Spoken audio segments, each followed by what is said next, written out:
La differenziata è certamente un fatto di civiltà, ma va strutturata, organizzata e fatta bene, altrimenti la civiltà resta un miraggio e quello che salta agli occhi è l'inciviltà, assieme al disagio, al disservizio, una città sporca, insomma, con il conseguente rischio che i costi torneranno a lievitare. La strada, ad esempio, che da Fontanelle conduce all'ospedale San Giovanni di Dio, ai bordi delle due corsie, lo spettacolo è davvero indecoroso, desolante, ma nessuno interviene. Nessuno rimuove i sacchetti di spazzatura disposti in colonna.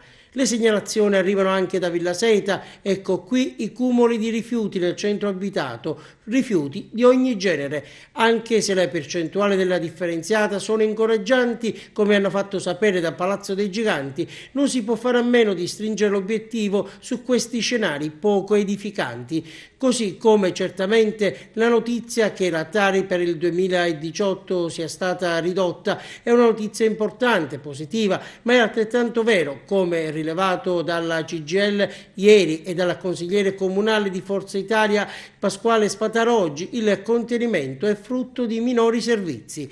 L'amministrazione comunale, che annuncia con toni trionfalistici la riduzione della tassa sui rifiuti, afferma Spataro, non dice di avere rinunciato a due servizi essenziali per la città, pur di conseguire il risultato che adesso sbandiera.